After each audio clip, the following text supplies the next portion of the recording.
Hello, everyone. Hello. We're going to be starting in a couple of minutes.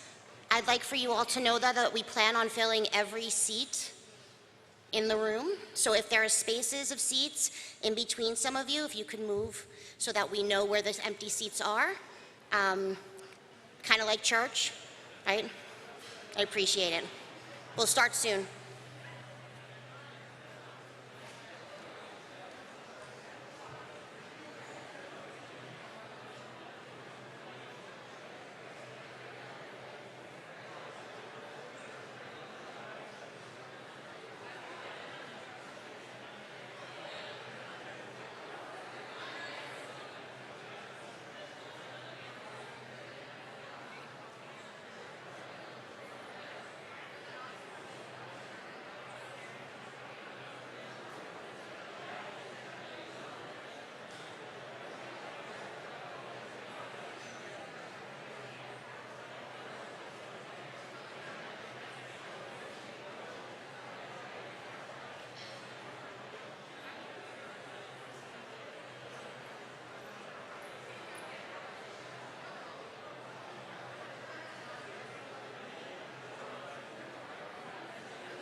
Good evening, everyone.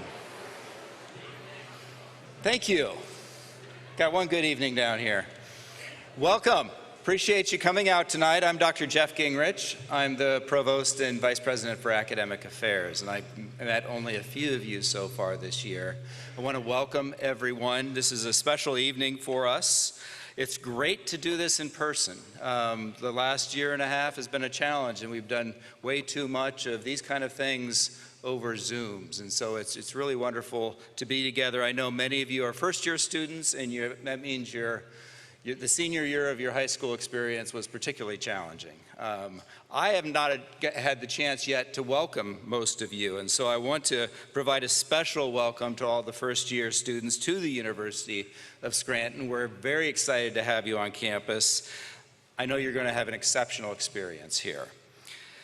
Tonight is our Ignatian Values in Action lecture. This is one of the most important events that we have for our first-year students each year. Each year we have our first-year students read a common read. We call that the Royal Read and reflect on it in class in the first semester. The lecture that you'll hear tonight builds on that book and is the primary way that we introduce students and the larger community to the mission and core values of the university, and particularly how it's understood within the tradition inspired by Ignatius of Loyola, the founder of the Jesuits. This year's topic revolves around racial justice. These are not always easy conversations, but they are so important in today's world. One of the most important parts of your Scranton education here will be for you to learn how to have difficult discussions in meaningful ways. That's part of becoming a University of Scranton student. And it helps us all to grow into becoming a better world around us and really a more fair and just world. It's not my role tonight to introduce our speaker, but I do have to say how excited I am to have Dr. Williams with us. When I first arrived at the university 3 years ago, Dr. Williams was one of the most supportive board members in such a welcoming way in welcoming me to the community. As an alum, we're so proud of his leadership in the world, and you'll get a chance to see kind of what a University of Scranton education does for alum and the great things that our alums are doing in the world. So we're really glad to have you here. I asked two things on a very practical level here, as Dr. Gaetano said earlier. If you can kind of keep in mind, if more people come in, you can kind of move to the center and let people know if there are empty chairs. We do have some front row seats up here for those who come in late here as well. Also, please turn off your cell phones, and I just encourage you to put them away for the night because you don't want to miss any word of what we're going to talk about tonight. I'll now turn the stage over to Dr. Teresa Gaetano. Dr. Gaetano is Associate Professor in the Department of English and Theater. More importantly for this event tonight, Dr. Gaetano serves as the Director of the First Year Program and has been instrumental in organizing this event. So let's give a big round of applause to Dr. Gaetano.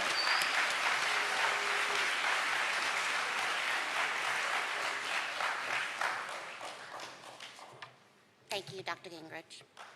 Welcome, class of 2025.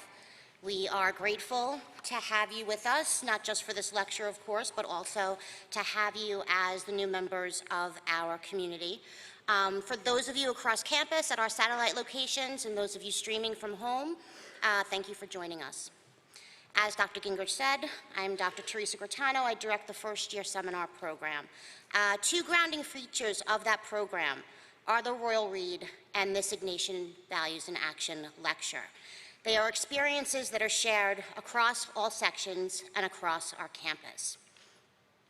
One of the goals of the Ignatian Values in Action lecture is to introduce our first-year students early in their time here to the Catholic Jesuit mission of the university, to our Jesuit values and the principles of Ignatian spirituality.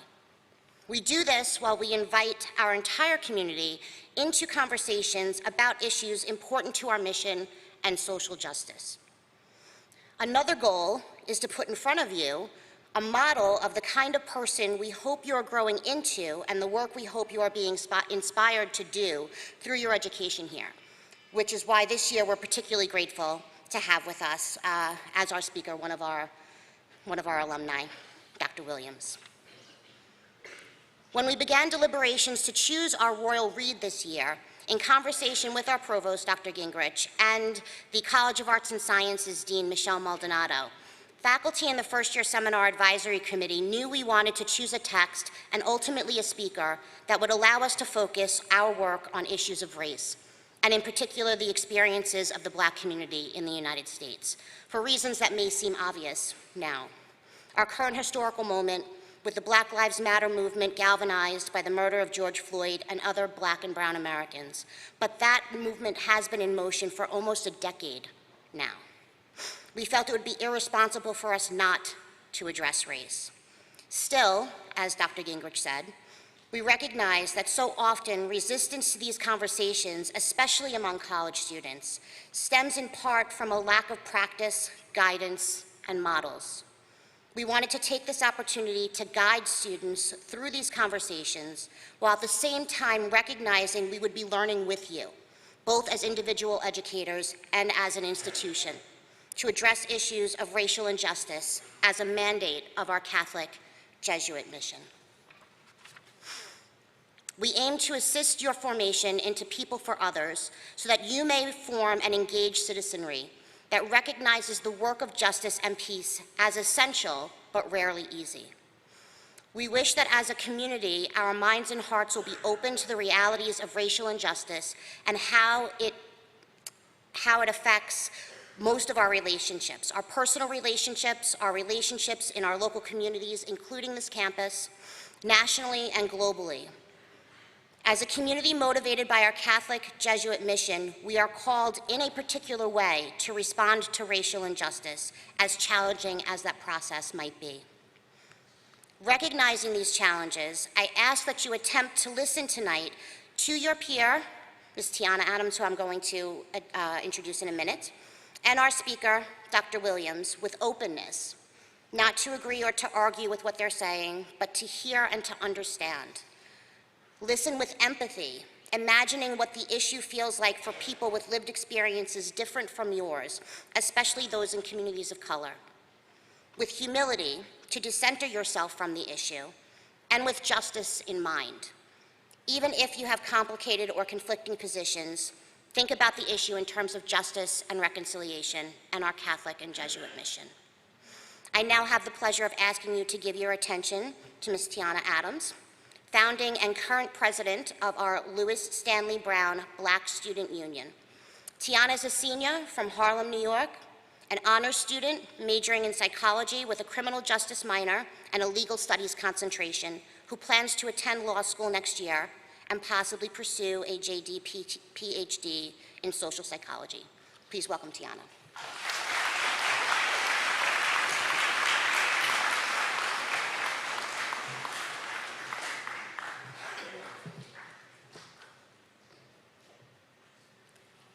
Historically, as a Jesuit institution, the University of Scranton has promoted acceptance and inclusion of students of various racial and ethnic backgrounds. A recurring message from the university is the promise that every student will find their place within the campus community.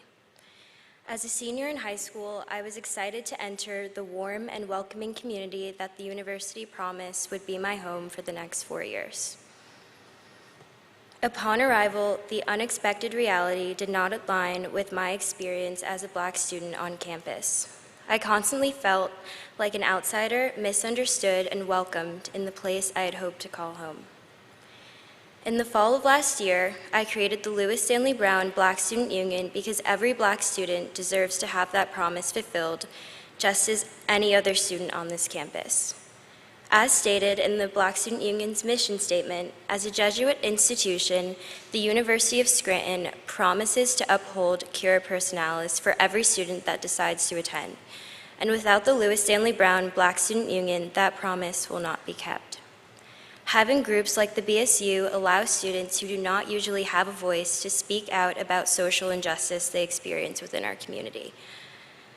But this responsibility does not rely solely on these organizations. Racial justice is not only a concern of Black students at the University of Scranton, but all students that attend Jesuit universities such as our own.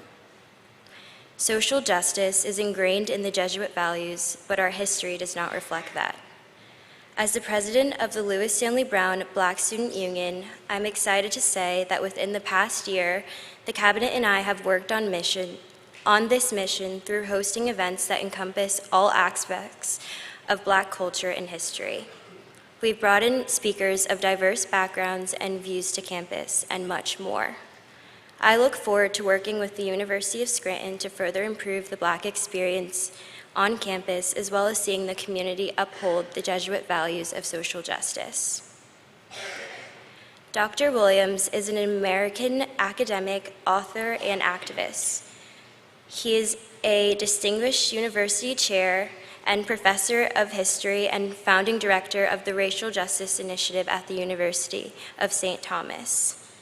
And I and the rest of the Black Student Union are very excited to have him in our community. Please join me in introducing Dr. Williams.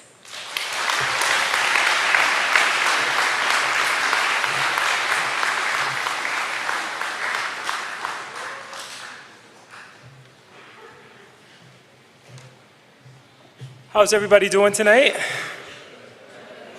We're going to try that again. How's everybody doing tonight? It's a little bit better. Thank you. I want to spend some time talking to you tonight about the book that you had to read for this Ignatian values exercise. But I want to be very clear with you tonight that we're going to talk about Ignatian values, but we're going to talk about it in a very different way. And I want to mention just up front, Tiana, that there's probably no one on the planet I respect more than Jeff Gingrich, and he told me today that I should watch out for you. I turned 52 2 weeks ago. Slow down. I have some kids I need to put through school, and then you're welcome to take my position. As for the rest of you, you are royals, and I will tell you there's something special about what happens in this space. And I think occasionally when you think about your decision about where you chose to attend university, you can look at this solely as an exercise in what you hope to accomplish in 4 years, or you can take very seriously what Teresa suggested to you in the opening about formation. Because right now in our world, we are desperately in need of leaders. Young people who have the capacity to recognize in this moment the tremendous opportunity you have to reimagine the world as we know it. You read a book like James Baldwin, The Fire Next Time, and you try to put him in conversation with James Baldwin, and at first, that might seem difficult. Eloquentia perfecta, The Fire Next Time. Cura personalis, The Fire Next Time. Who am I? Whose am I? Who am I called to be? The Fire Next Time. But if you study Baldwin close enough, pretty soon you come to the conclusion that James Baldwin, although he never attended a Jesuit education, is modeling for us what the Catholic intellectual tradition, Catholic social teaching, and Jesuit education at its core is all about. The fact that we don't always live up to those ideals doesn't mean that those ideals aren't real, doesn't mean they don't have meaning. And tonight, when we think about that meaning, especially with regard to Baldwin, I want to begin with something that he wrote in the book, and I want us to, in a sense, take this to heart when he said, "It is rare indeed that people give. Most people guard and keep." Now, Teresa suggested this to you earlier. I need you tonight to be unguarded. I need you tonight to let go. I need you tonight to experience this work and experience this opportunity and community together, because at the core, this experience is not about what job you get in 4 years. This is about being life ready. And life right now, when you all experienced it last year, is very different. It's going to take young people who are resilient, optimistic leaders who are engaged. That's the role of the university. And if you are missing any one of those characteristics, you're really going to be in a difficult time. So being unguarded is very important. In fact, Baldwin goes one step further. He says, most people guard and keep. They suppose that it is they themselves and what they identify with themselves with that they're guarding and keeping. Whereas what they are actually guarding and keeping is their system of reality and what they assume to be or assume themselves to be. I might be a little late and let you in on a little secret, but the reality is, this is the one time in your life that you get to completely reimagine who you are. Nothing that you did prior to this point matters. You get very few opportunities in life to take a look at your future and to say, what I'd like to be, what I'd like to contribute to is a new model of justice, a new model of engagement that says that I want to leave the world in better shape than what I encountered it. And part of the process of being unguarded then means that you have to be in a space to understand, as Baldwin said, that the world changes according to the way people see it. And if you can alter, even by a millimeter, the way people look at reality, then you can change it. What I want to do tonight is alter the way that you're thinking about this moment. Alter the way you're thinking about this text. Alter the way you're thinking about yourselves. Because there are a lot of young people right now in various majors who are thinking, all of this seems so overwhelming to me. What can I do? What can I contribute? What do I have to say? What is my role in all of this? And I'm going to let you in on a little secret very early. James Baldwin was writing to his nephew, but he was talking to you. And people often read this book and they get fixated on the word fire. And they assume that by fire he was talking about the riots. They assume by fire he was talking about what was happening in the 1960s. But I want to let you in on a little secret. The fire was his nephew. The fire is you. The fire next time are the people who come after and recognize in the moment the opportunity to bring change by being committed to the premise that things like a just democracy actually are possible. That social justice can create equity in ways that elevate and not denigrate other human beings. That warfare doesn't have to be the standard by which we judge and measure our success. That conquest is not a virtue that we should invest in. That love is the most important lesson of all. What I love about Baldwin, at least in the context of what you're reading today, or what you're thinking about, is that this book in so many ways challenges us to rise above the narrow confines of our individuality and to think about where we are in relation to the much wider world. And I say that because Baldwin is writing in a particular context. He's writing in 1963. He's writing on the anniversary, the 100th anniversary of the Emancipation Proclamation. And he's asking the question, what's changed in these 100 years? The United States fought a civil war. You got a 13th Amendment to the Constitution that abolished slavery, a 14th Amendment which conferred citizenship, a 15th Amendment that said the right to vote shall not be abridged or denied based on race, color, or previous condition of servitude. And yet in 1960, the National Commission on the Causes of Civil Disorder issued this report in which they say our most serious challenges to date have been external, the wars that we fought with other countries. But what we recognized in 1960 was our biggest threat was internal. Let me let you in on a little secret, young people, because this is what's really powerful about Baldwin. I would argue your most serious, our most collective serious threat today is internal as well. Our lack of a concept of shared humanity for each other, where you find yourself in spaces where you have to convince people that wearing a mask is an act of love. Where caring about social justice is an act of love.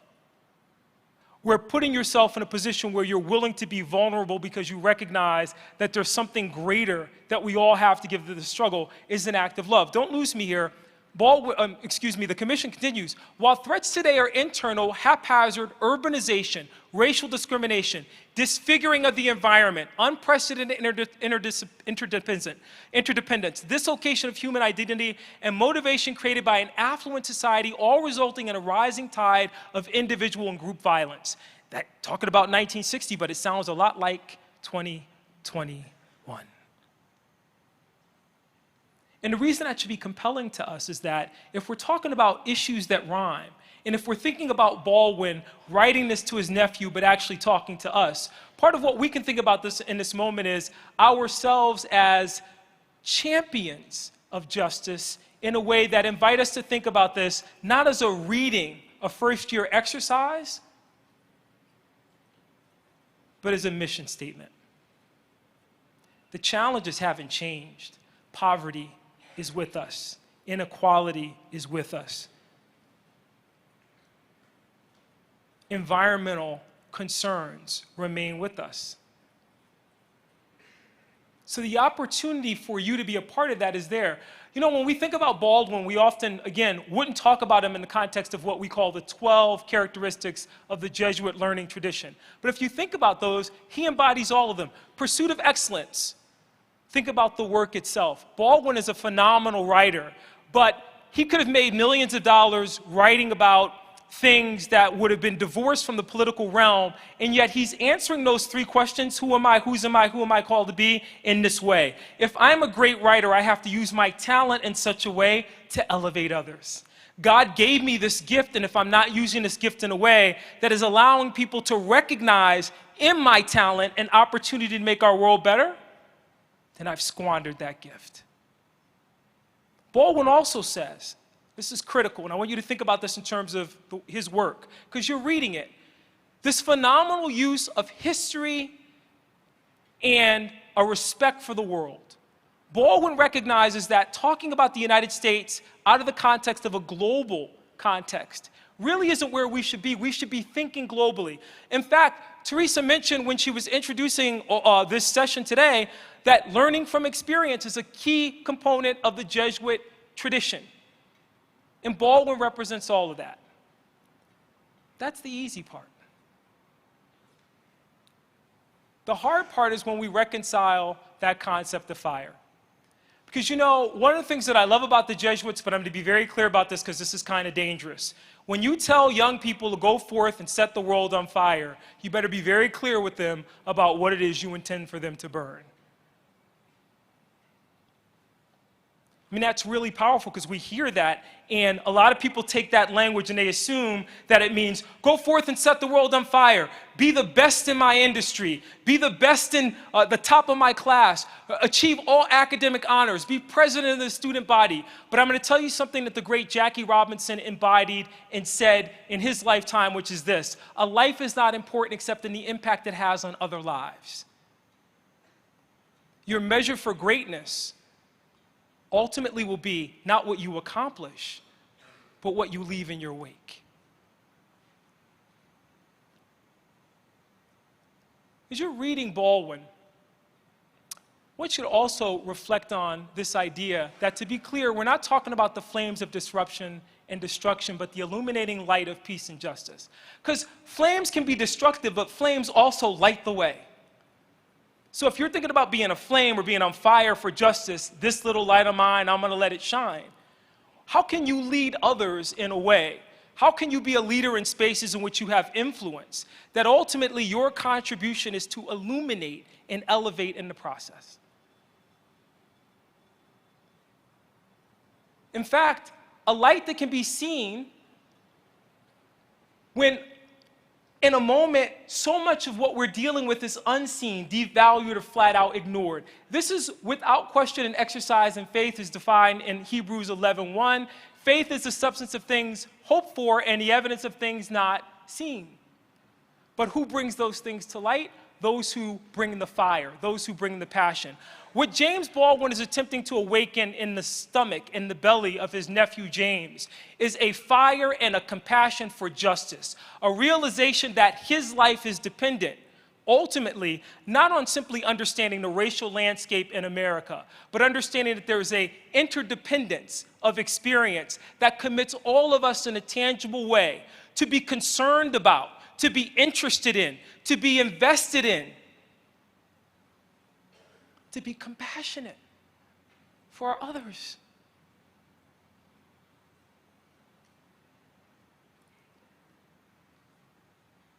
We think about this. I also want to talk a little bit about Thurgood Marshall, 1958.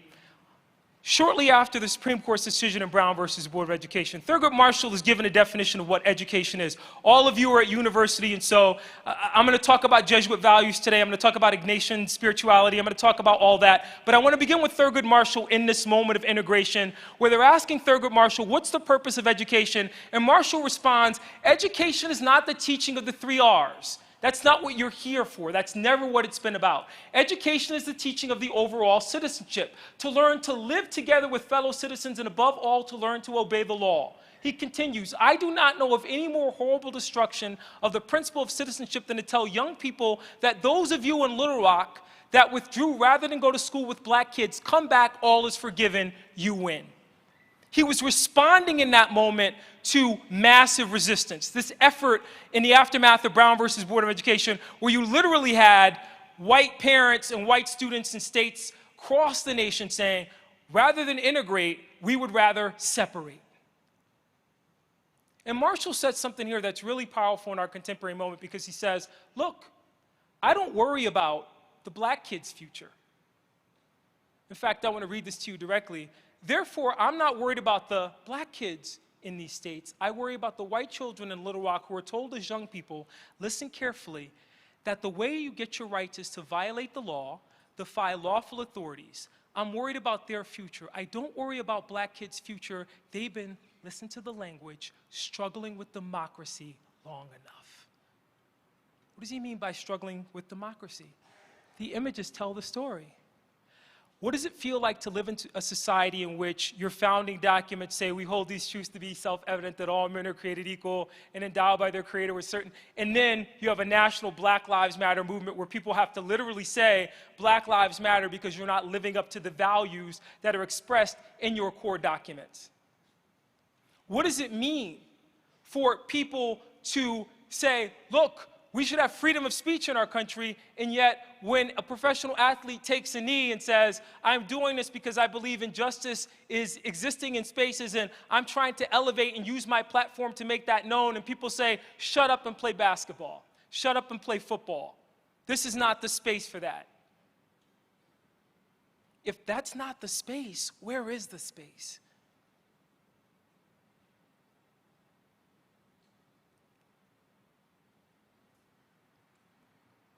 See, Baldwin is powerful because he asks you to consider from the very beginning.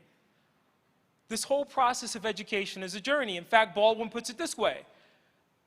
The paradox of education is precisely this, that as one begins to become conscious, one begins to examine a society in which they're educated, and all of a sudden when you begin to interrogate your society, when you begin to look critically at the aspects of your society and injustice in that society, it should move you not simply to move on, but to ask questions about how you can change what it is that you've encountered.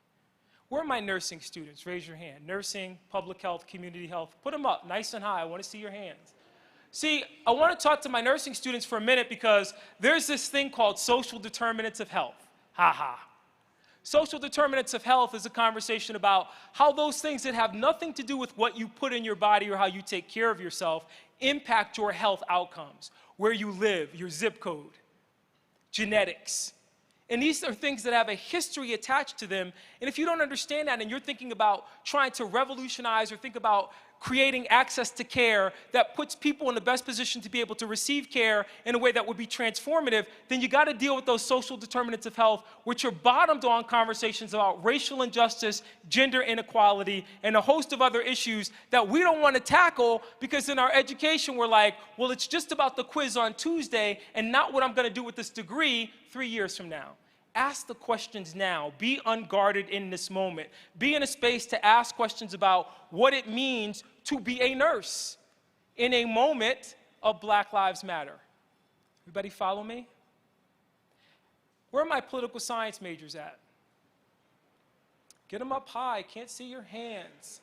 Political science majors, James Baldwin was also famous for saying, and I shared this with you earlier, the world changes according to the way people see it. But for you in particular, I want to focus on something that Reverend Dr. Martin Luther King said. And this will be true to everyone who's in the College of Arts and Sciences, regardless of your major, and my business students as well. Listen carefully. Shallow understanding from people of goodwill is more frustrating than absolute misunderstanding from people of ill will. Because once you know the truth, you have an obligation and a responsibility to act in ways that promote equity and justice. That's a huge responsibility.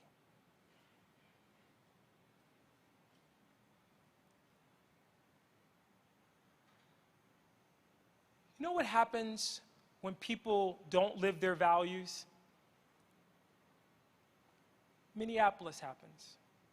I live in the Twin Cities now, and I want to play this very short video for you before we continue with our conversation about James Baldwin. But I want to point out to you in a way that the tragedy of what happened last May in this country is a failure, a systemic failure, where literally you watched an individual deny the very humanity of another person. You watched people line up and plead for the life of a human being. You watched a nurse, a young person, a high school student, a martial artist, all say you're taking this man's life, and you saw complete indifference on the face of the officer. And yet, there's a value system in the Minneapolis police. Let me play this for you. We'll pick up on the other side. When Minneapolis Police Chief Madera Arredondo took the stand on Monday, his testimony seemed to have... I'm going to go back. They're going to give us some audio. When Minneapolis Police Chief Madera Arredondo took the stand on Monday, his testimony seemed to have more than the jurors in mind. Felt like he was speaking directly to the... Go back again. Try one more time, and then we will move on. When Minneapolis Police Chief Madera Arredondo took the stand on Monday, his testimony seemed to have... Don't worry about it. If I were able to play that for you, what you would have heard the chief of police say in that is that what happened last May was a catastrophic failure of the values, the core values of the department.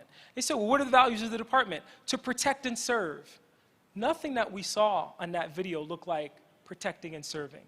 And I also want to point out to you that when you read in Baldwin talking about the very same challenges in 1963, when you see Baldwin talking about concerns about policing, at the core, what Baldwin is trying to invest you in is this idea, and he's sharing it with his nephew in a way that I think is very compelling, that for women and people of color in our society as a whole, it's like being invisible. I want to explain to you what invisibility means by sharing with you the words of another great African-American author, this gentleman, Ralph Ellison, who wrote a book entitled Invisible Man in 1952. In the opening of Invisible Man, there's a main character, you never get to know his name, who gives this wonderful speech where he says, I'm invisible, understand, simply because, listen carefully, people refuse to what?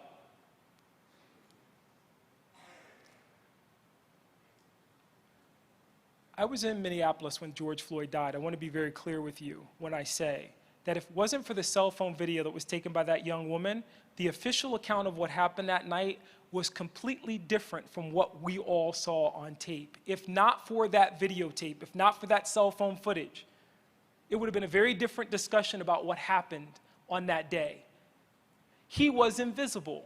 And a lot of people, Tiana talked about it in the intro, Louis Stanley Brown, BSU, helping people feel like they have a stake in the society and that their voices are not discounted, that they matter. Don't lose me here, it's very important. He continues, I'm invisible, understand, simply because people refuse to see me. Like the bodiless heads you see sometimes in circus sideshows, it's though I've been surrounded by mirrors of, listen carefully, hard distorting glass. When they approach me, they see only my surroundings, themselves, or figments of their imagination. Indeed, everything and anything except me. What's he talking about there? Well, when they see me, they see only my surroundings. 38th in Chicago, the ghetto in Philadelphia, the ghetto in Atlanta. Oh my God, black and brown people. Crime, violence, Chicago, movies.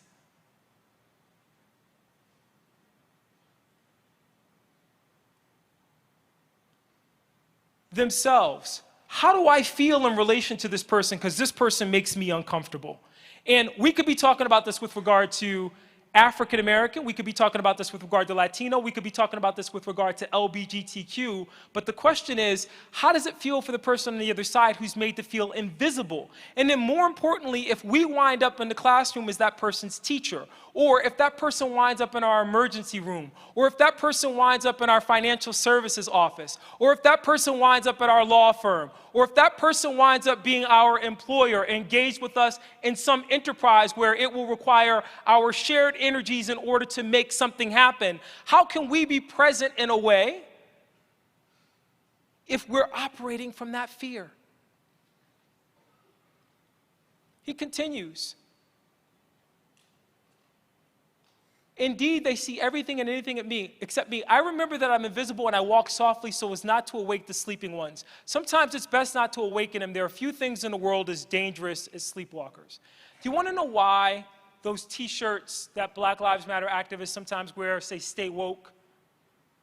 They say stay woke because this is a generation that says we need to wake up the sleepwalkers. I want to be very clear that sleepwalking has put us in a position in our society where we're blind to injustice in a way that we have not taken the steps necessarily to create equity and justice. And in fact, as young people who are in this process, particularly at a Jesuit institution, cura personalis, eloquentia perfecta, answering those three questions should speak powerfully to you about your responsibility in this work that we share. If you just wanted to be anonymous and get a medical degree, I'm not saying you couldn't do it here, but you could have done it a lot cheaper at Penn State without any obligation to leave the world in better shape once you're done. We expect more of you because ultimately, it's not a question of you being better than anyone else or more prepared to lead. It's a question of you being in a position to know the truth and then not be in a place where you can pretend that you didn't see what you just saw.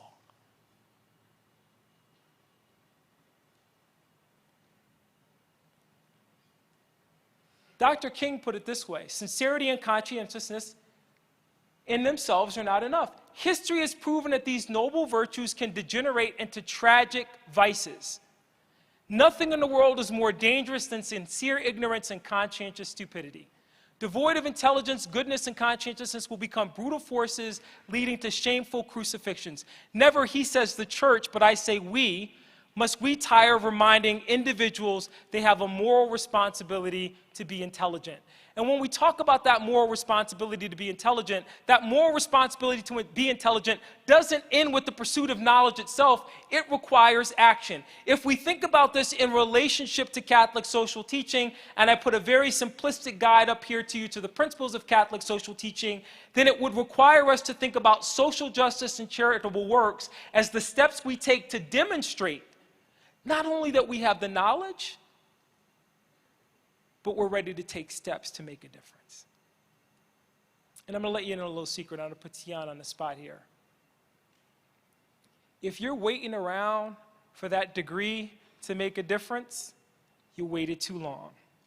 If you're waiting around till you took that accounting class to find a way to be of service, you waited too long. If you're thinking to yourself, I just need a couple of more years experience under my belt before I stand up and try to find a way to be part of the solution to some of these challenges, you waited too long.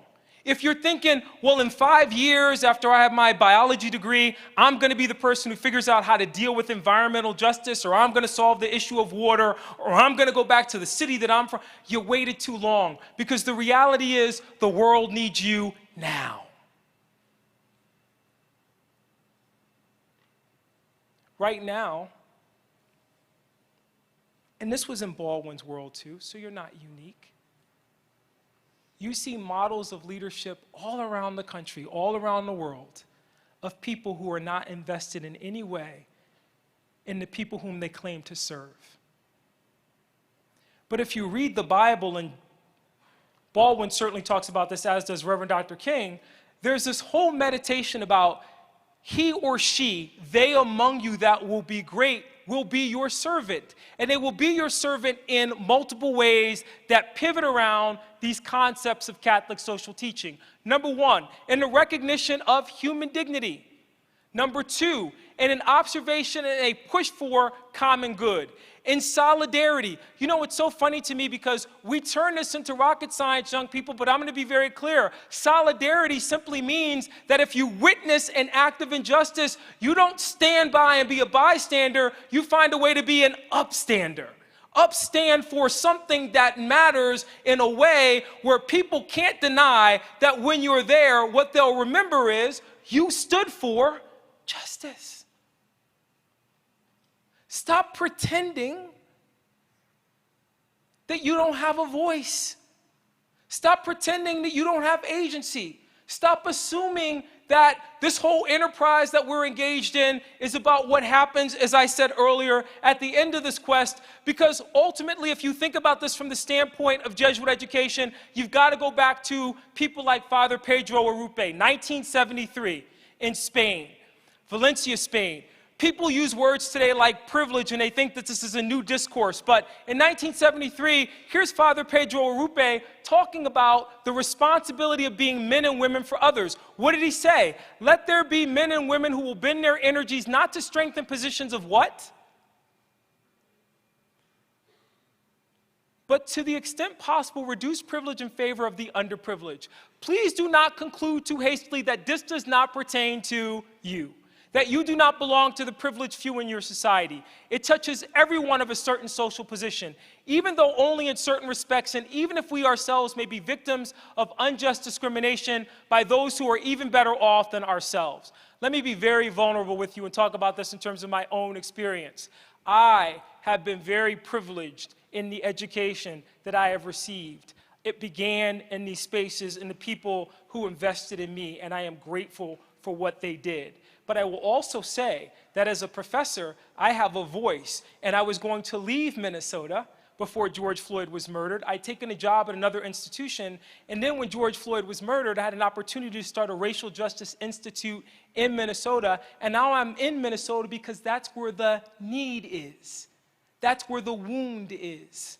That's where the obligation and responsibility to leverage the gifts that have been imparted to me become real. And all of you have the same opportunity. You may not view it as an opportunity because, as Arrupe puts it here, and I don't want to lose you, but I want to be very clear. Works of justice begin first with a basic attitude of a respect for all people, which forbids us to ever use them as instruments of our own what?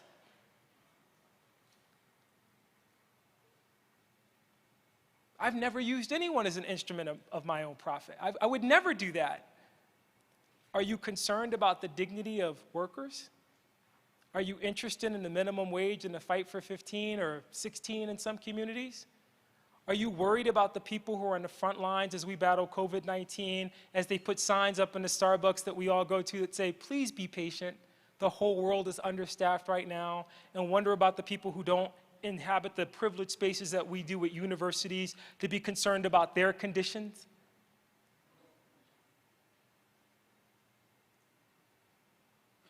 Number two, this is powerful when you think about it. A firm resolve never to put profit from or allow others, ourselves, to be suborned by positions of power deriving from privilege. For to do so, even passively, is equivalent to active oppression. To be drugged by the comforts of privilege is to become contributors to injustice as silent beneficiaries of the fruits of injustice. Let me translate that for you in a way that's going to be very destabilizing and uncomfortable. But remember, I asked you earlier in the very beginning to be unguarded. Because this is going to hurt. How many of those videos did we all watch before we were shocked to the quick and moved to action? Why did it take so many for us to be moved to act? And for those of you who say, well, I haven't done anything yet, no better time than the present to be thinking about what it is that you can contribute.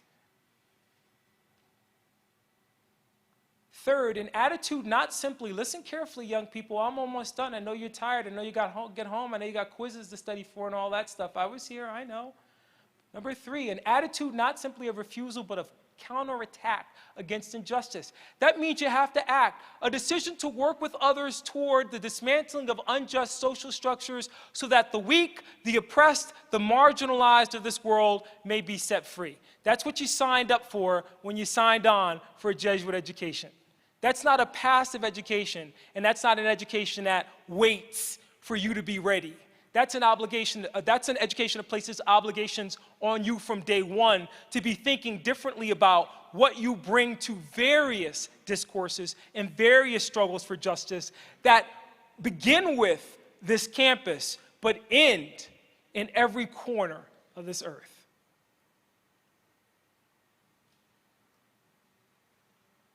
I want to take 10 more minutes with you today and talk to you about the Reverend Dr. Martin Luther King in 1947. I want to read to you, because everybody knows or thinks they know Dr. King. Dr. King wrote 3 books in his lifetime, dozens of articles, and most of us only quote the I Have a Dream speech. So I want to share with you tonight something that Dr. King wrote in 1947 when he was an undergraduate at Morehouse College. So he was your age. This is his freshman year, and he's writing in the Maroon Tiger, the university newspaper. And he's debating or sharing with his classmates this debate that he's been having with his fellow classmates about what the purpose of education is. I think you'll find this cute, because he's in conversation with Arupe, and Arupe is in conversation with Baldwin, and they're now all in conversation with you. So what does King write? I too often find that most college men have a misconception of the purpose of education. Most of the brethren think that education should equip them with the proper instruments of exploitation so they can forever trample over the masses. Still others think that education should furnish them with noble ends rather than a means to an end. It seems to me that education has a twofold function to perform in the life of man and in society. The one is utility and the other is culture. Education must enable a man to become more efficient, to achieve with increasing facility the legitimate goals of his life. Education must also train one for quick, resolute, and effective thinking.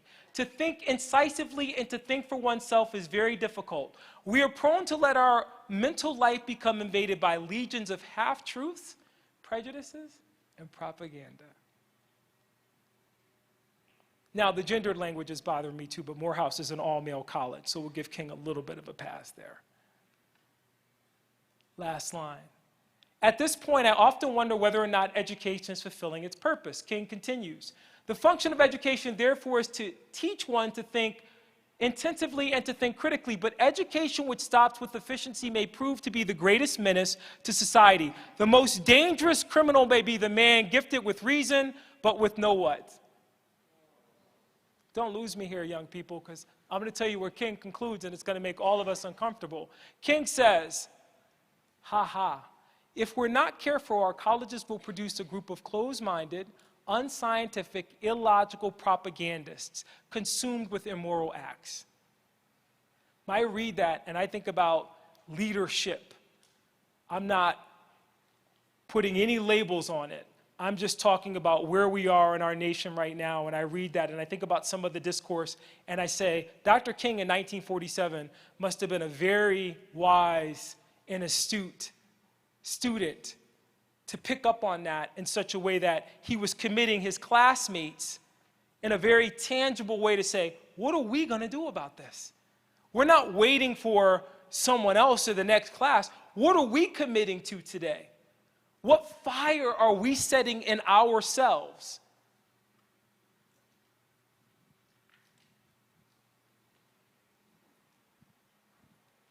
And see, when King talks about thinking critically and intensively, I want to be clear, because there's a lot of ridiculous now about critical race theory. You turn on a newspaper, oh my God, they're doing critical race. Young people, follow me here. I'm reading this to you. This is from the Atlantic magazine, Autumn Jones, 2015. One of the Jesuit University's academic objectives is to help students think critically. Students may take courses in feminist theology, Christian metaphysics, Buddhism, and sex and gender. The purpose of this coursework is not to make a student think one way or another, but to provide the framework from which they can make their own decisions. We're exposing you to that here. You're being exposed to that because the whole purpose of this is for you to think differently about how you can engage, and you can't do that if you're only proceeding from a narrow mindset that comes from one point of view. The reason that's important is that ignorance in this regard is not bliss. If you are reading the new book by Isabel Wilkerson, Caste, she talks about this in this book when she talks about racism as a program. In fact, she says racism is like a program that runs in the background that we never realize is running until it's too late. Let me be very clear what she means by this. In 1999, none of you will remember this, maybe some of you will, there was this little thing called Y2K. And in Y2K, what happened is they thought the end of the world was going to come because there was a computer bug that they hadn't prepared for. So there were a bunch of really smart people sitting in basements and in attics, including myself, worried that the Y2K bug was going to wipe out our life savings and that the world was going to end because the program, they hadn't solved for this dilemma. Well, at 12:01, the world didn't end. And the next morning, all the newscasters came on and they said, it appears we were worried for no reason. Even though we thought that there was going to be a catastrophic failure, the system actually worked as intended. What are you talking about, Dr. Williams? Racism is a lot like that system. It runs beneath the surface. It's like your refrigerator. In fact, Wilkerson puts it this way. It's like an old house in an infrared light. Unaddressed, the ruptures and diagonal cracks will not fix themselves. The toxins will not go away, but rather they'll spread, leach, mutate as they already have. What is she talking about there? None of you at this point, I'm assuming, have owned a house, but I will tell you a funny story about owning a house, and I'll be very quick in telling you this story. Owning a house is expensive because there's always something wrong in your house. Stephen King, the great horror novelist, put it this way. He wrote the book, The Amityville Horror House. I'll tell you this joke very quickly, and it maps to this image. Stephen King wrote in a famous article entitled Why We Crave Horror Films that horror movies work on different levels. When you're 7, what scares the hell out of you in a horror movie is that your parents just bought a house for a song, and there's a ghost in your closet. And when you go to bed at night, the ghost opens the closet and goes, "Gonna have a good time tonight." And you tell your parents, "Oh my God, there's a ghost in the attic," and your parents don't believe you. And so you're terrified of what's under the bed and what's in the attic. But Stephen King says he remembers seeing the Amityville Horror House, and he knew he had a hit on his hand when there was an older couple sitting in front of him, about 35, 36 years old, and he heard the wife turn to the husband and say, as they were watching the green stuff ooze out of the walls, "Oh my God, the bills." Because the horror in that moment is you just sunk your life savings into a home. And your kid won't sleep in their bed, and the pipes are rotting, and there's this disembodied voice that keeps saying, "Get out." Racism's kind of like that.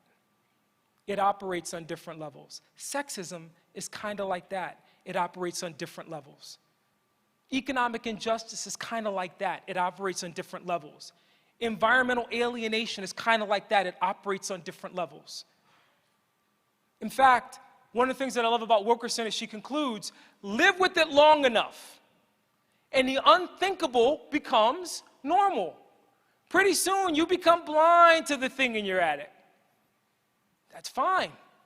That's just the way it is.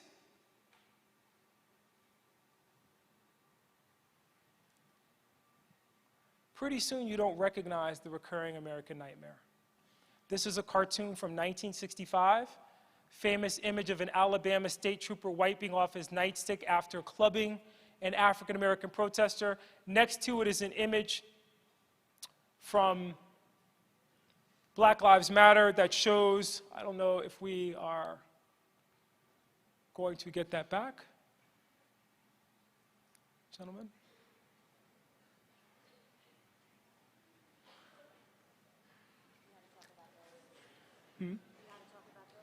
I do. That can't be the last slide. We'll hope that's coming back. They have the one hand up. While they're doing that, I want to mention to you as you're thinking about this and those two images. Thank you very much. That if you're a person of color, Wounds produce narratives. I'm going to say that again. Wounds produce narratives. It's not just what happened last May. It's this legacy and history of injustice in the way that it's manifested that leads people to feel the way that they do about the American enterprise. In fact, when I was at Fairfield University, this young man, Joe Harding, started a Black Lives Matter protest. And I put this date up. I want to talk about this with you. It was December 10th, 2014. I'll never forget this day as long as I live. The students were having a die-in because they wanted to demonstrate their solidarity, there's that Catholic social teaching word, with Black Lives Matter and what was happening with the killings of black and brown people across the country. So they decided they were going to do this in the library. And the die-in was going to last 14 minutes. So the die-in begins, and the students lay down, and they are going through this motion. And it was the experience of two students in that moment that I want to share with you. A young man came in, and the students were laying on the floor, and he was so irritated, he kicked one of the students, huffed over him, and marched into the library. And when someone said something to him, he goes, "I have finals to study for. What is this?" A few minutes later, a young woman came in, and she saw her classmates laying on the ground. And she took her bag off, and she shoved it to the side, and she laid down.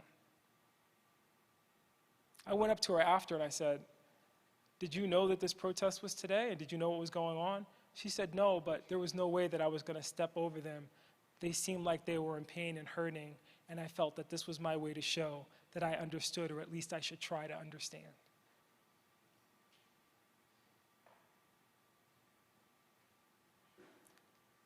Solidarity also means dealing with the hard truths of the shadow of this moment. And look, if I make you uncomfortable, Baldwin already did, so you can't be mad at me. I need you to understand that when we live in a society where people show up at the U.S. Capitol bearing symbols of racial oppression like the Confederate flag and the noose, we should all be uncomfortable, because that's one of those moments that it may not mean anything to you, but to a host of other people. If you're African American, if you are Catholic, if you are Jewish, and you look at the noose and you think about the legacy of the Ku Klux Klan, the equal opportunity, hate-filled Ku Klux Klan of the 1920s, those are their symbols. And that should make all of us uncomfortable. In fact, and I'm not going to see if they can get this up, but I'm going to end because we keep going down. I'm going to end by saying this to you. If you look at what the leaders of the Confederacy said, because people go, "Oh, those are images of Southern heritage." This is Alexander Stephens, the vice president of the Confederacy, March 21st, 1861. What does he say? "Our new government is founded, its foundations are laid, its cornerstone rests on the great truth that blacks are not equal to whites, that slavery, subordination to superior race is their natural and normal condition. This, our new government, is the first in the history of the world based upon this great physical, philosophical, and moral truth. Stop pretending that the Confederate flag is a symbol of Southern heritage. It's a symbol of hate."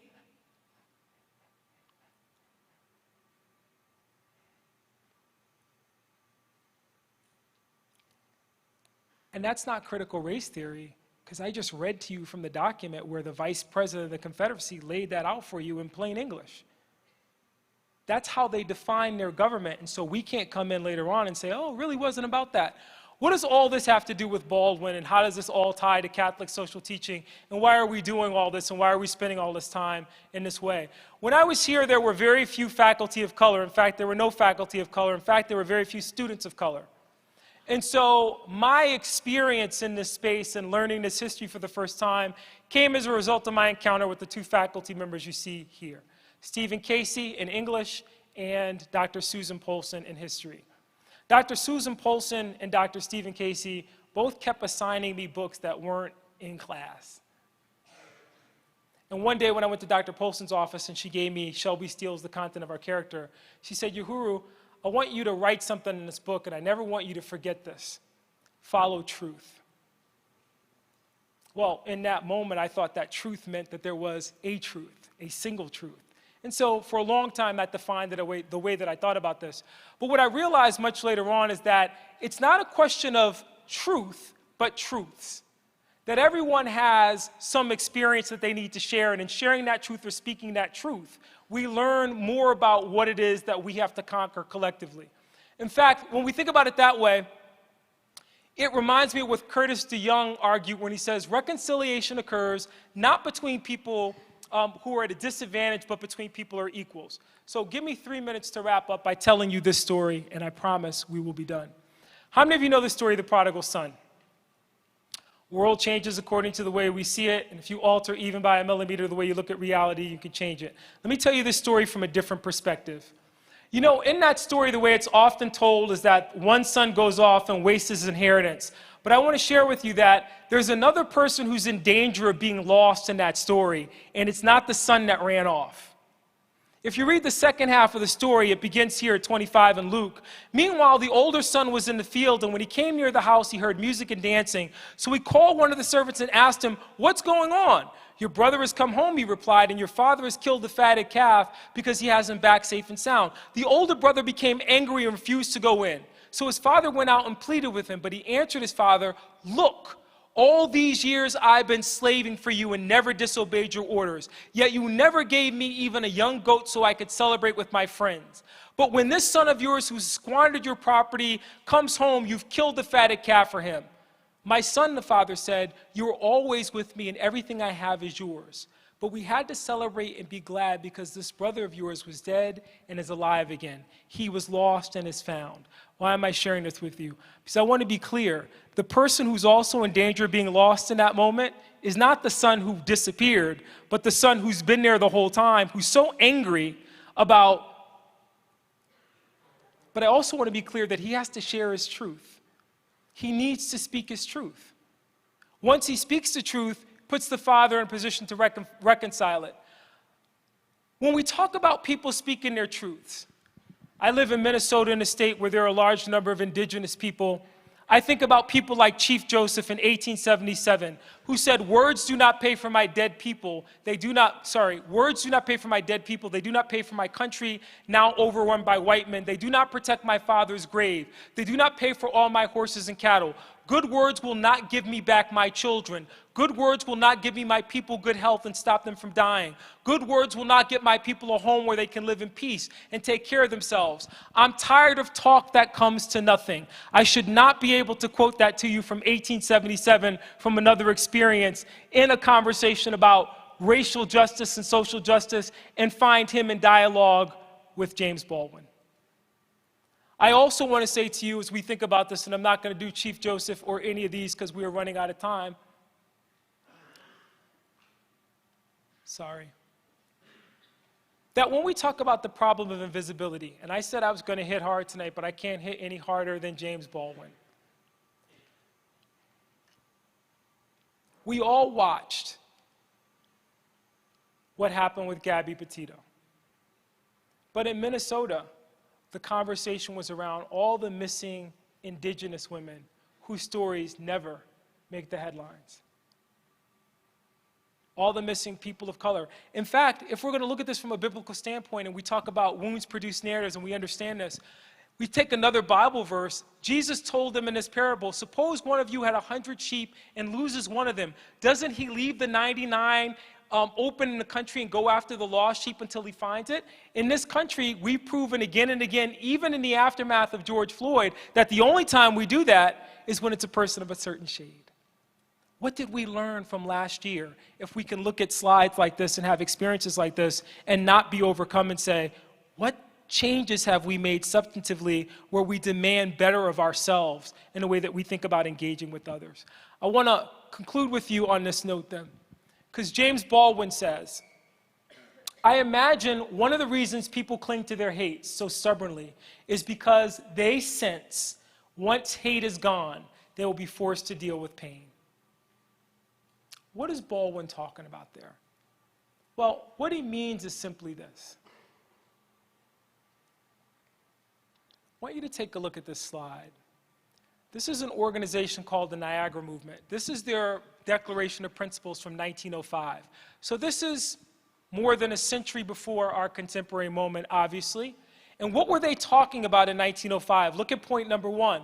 Courts, we demand upright judges in courts, juries selected without discrimination on account of color, and the same measure of punishment and the same effort at reformation for black as for white offenders. We need orphanages and farm schools for dependent children, juvenile reformatories for delinquents, and the abolition of the dehumanizing convict lease system.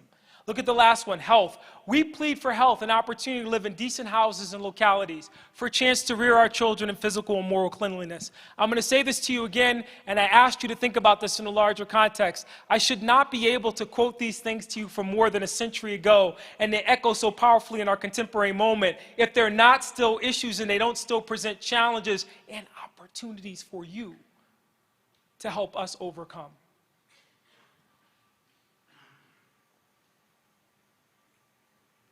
And I will also say to you, as I talked about social determinants of health earlier, that if we think about this process from a slightly different standpoint,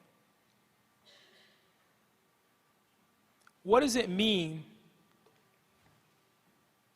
to go to a Jesuit institution? What does it mean, particularly when we see the numbers of Jesuits declining in large numbers, to be Jesuit inspired? I want to tell you what it means because I want us to think about something that would be really unique. And I want us to think about something that actually this room, this generation, the class of 2025 can be at the forefront. And I want to share it with you because I suspect that people like Tiana are already there. And I'm excited to be a part of that. But I'm going to need one or two of you to really take this on and think about the ways that we could actually do it. The Jesuits were an order, the Society of Jesus. But what would happen, or what could we do if we reimagined what it meant to be the Society of Jesus? What are you talking about, Dr. Williams? Now you're really crazy. Well, Hans Kolvenbach puts it this way: the real measure of our Jesuit universities lies in who our students become. If we think about what could be the Society of Jesus, I want to go to James Baldwin in the fire next time because he's going to help us define this. What can be the Society of Jesus if we live those values, not of a spiritual order, but a profound vision of justice and equality? Baldwin puts it this way: love takes off the mask that we fear we cannot live without, and we know we cannot live within. I use the word love here not merely in a personal sense, but as a state of being, or a state of grace. Not in an infantile American sense of being made happy, but in a tough and universal sense of quest and daring growth. Again, we can see this in the words of Pope Francis in Fratelli Tutti. Let us dream then as a single human family, as fellow travelers sharing the same flesh, as children of the same earth, which is our common home, each of us bringing the richness of his or her beliefs and convictions, each of us with his or her own voice, brothers and sisters all. Instances of racism continue to shame us, for they show that our supposed social progress is not real or definite as we think. We have the space we need for co-responsibility in creating and putting into place new processes and new changes. But the reality is that we have to have the political will to do that. And we have to do it in every aspect of our society, in all the spaces that we have influence, in every place that we can control. So let me conclude with you by saying this tonight, and I'm not even going to try to pretend that my PowerPoint is going to abide by what I'd like it to do. I want you to think what it would mean in this moment to be so vulnerable that you would take that course that would expose you to ideas so foreign from your own that they might spark a fire in you some way, and a passion in you in some way that James Baldwin was trying to spark in his nephew James, to make you be on fire for something much more substantive and much more greater than just a degree. Because I'm going to let you in on a little secret, young people. The degrees aren't going to bring you happiness. The degrees probably aren't going to bring you a heck of a whole lot of wealth. But the degrees can bring you a great deal of satisfaction in being part of an army of young people who are rethinking and reimagining what it means to be committed to justice and equity in a way that can be transformative. You are the class of 2025, but you're more than that. You are the fire next time. If Baldwin can tell us, or excuse me, Marshall can tell us that black students have been struggling with democracy long enough, what's our responsibility in that struggle to make it a little easier for all of us to live the just and equitable democracy, to make our principles real so that no one has that struggle? If we talk about gender inequality, I don't want to see any more marches of women that don't have an equal number of men standing side by side and saying, I demand this too, because a just and equitable society would demand that I be committed to this in a way that is equally committed to the premise that injustice for anyone creates injustice for everyone. And last but not least, as you think about this in the context of Catholic social teaching, the Reverend Dr. Martin Luther King put it this way in his final book, Where Do We Go From Here, Chaos or Community?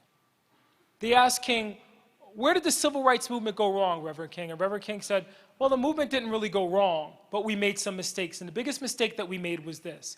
We spent so much time talking about access and opportunity, we missed very important consistency, a kernel of truth, and that is simply this. What good is it to have the right to eat in a restaurant if you can't afford anything on the menu? Civil rights without economic justice are dead rights. What good is it to have the right to go to university if you can't afford tuition? Your job and responsibility, young people, is to think about ways that we can open the doors so that the education that you get in this space can be totalizing, can uplift communities that then become a conversation in equity and justice, because you're thinking about ways that you're spreading what you learn here. You are putting yourself in a position where you're open to, and I'll pick on my nursing majors before I conclude, like my friend Ruben Moore in Minneapolis, who runs a clinic. And one of the things that I love about Ruben, who's a man of color, is that he opened his clinic, and in Minneapolis we have Hmong, and we have Eritrean, and we have Ethiopian. And Ruben spends half the year traveling to those nations to look at healthcare in those spaces, because he says, if we're gonna serve the people who live in this community, then I have to know what their fears and their culture and their health systems look like at home in order to make a difference here. That's a different way of thinking about and being open to the work to be done. I apologize to you for the technical glitches, and I apologize for not giving you a speech tonight. I apologize for giving you a sermon, but I'm gonna let you know the last little secret that I'll let you in on. The world today has never needed you more. If you abdicate that responsibility, no one will judge you harshly. The world is full of people, as Dr. King pointed out, who walk away from the simplest tasks that begin with just being in a place where you can be unguarded and open to the prospects of two things. Number one, that not only the world needs you, but that you need other people. And that justice that we act like is so far divorced from our experience actually is right at our fingertips in a way that Baldwin talks about. That again, I didn't get to his critique of Christianity, and we could have talked about that, but it really circles and bottoms on what it means to live your values. When you ask yourself those questions, who am I, whose am I, who am I called to be? When you think about this in terms of Jesuit education and the larger Catholic intellectual tradition and everything else that we associate with this enterprise of learning, I want you to be able to say at one point, once you graduate and you look back on this experience, that you recognize what Teresa shared in the very beginning, that this isn't just about the 3 R's, it's about formation. It's about life readiness. It's about the difference that you can make. It's about the obligation and responsibilities that you have. And at the core, it's about what it means to be human. Embrace it, because you are the fire this time. Thank you.